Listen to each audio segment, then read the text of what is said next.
আজ রাজনীতি নয়, আজ আইন নয়, কথা বলবো জীবনের ছোট ছোট কিছু মধুর মুহূর্ত নিয়ে।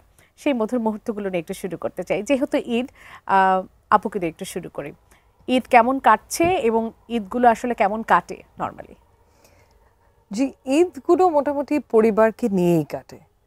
মানে আমরা সবসময় যেটা করে থাকি যে আমরা দুপুরের লাঞ্চটা আমার বাবার সাইডের সাথে খাই, আমার ভাইয়ের ওয়াইফ, বাচ্চা কাছে, আমার বাবা মা ওনাদের সাথে, এবং আমাদের রাতেরটা হয় আমাদের শ্বশুরবাড়ির সাথে।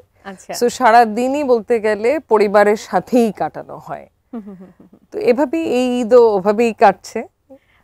বাবু ভাইয়ের কাছে একটু জানতে চাই, আপনার ঈদের ব্যস্ততা কেমন থাকে বা কেমন করে কাটান? শুধু পরিবার নাকি বাইরেও সময়? মানে আসলে সত্যি কথা বলতে মোস্টলি মানে পরিবারই, তবে পরিবারের ব্যাখ্যাটা আর একটু বড় হয়ে যায় যেহেতু আমরা রাজনীতি করি। তো আমাদের খুব কাছের সহকর্মী অনেক আছেন রাজনৈতিক মাঠের, মানে দলীয় সহকর্মী যারা আমাদের সাথে আছেন।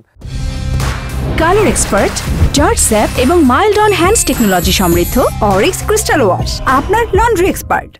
তো সকালে নামাজ, তাদের সাথে নামাজ, তারপর অনেক দেখা সাক্ষাতের অনেক বিষয় থাকে, এর সাথে পারিবারিক সময় থাকে। এর মধ্যে মানে মাঝখানে অনেক বছর হয়নি, কিন্তু এখন আবার হওয়া শুরু হয়েছে যে ওই যে বঙ্গভবন, তারপর যমুনা বা গণভবন, এসব জায়গা থেকে ঈদের দিন দাওয়াত থাকে। তো ওই হাসিনা সরকার আমলে অনেকদিন আমরা দৃষ্টিকটু ছিলাম, তো এই দাওয়াতগুলো এখন আবার আসে, যেতে হচ্ছে। হ্যাঁ, মানে অফিশিয়ালি আসলে আপনি নিবন্ধিত দল অটোমেটিক্যালি এই দাওয়াতগুলো পায়, মানে লিগালি অটোমেটিক্যালি বাই প্রেসিডেন্টস পায়, কিন্তু হাসিনা সরকারের সময় আমরা পেতাম না। এটা সেট করা হয়েছিল যারা পছন্দনীয় না তাদেরকে দাওয়াত দেওয়া হতো না। তো এগুলো তো যখন ঢাকায় থাকি তখন তো যাওয়াটা কিছু দূর বাধ্যতামূলক হয়ে যায়, স্টেট ফাংশন যেহেতু।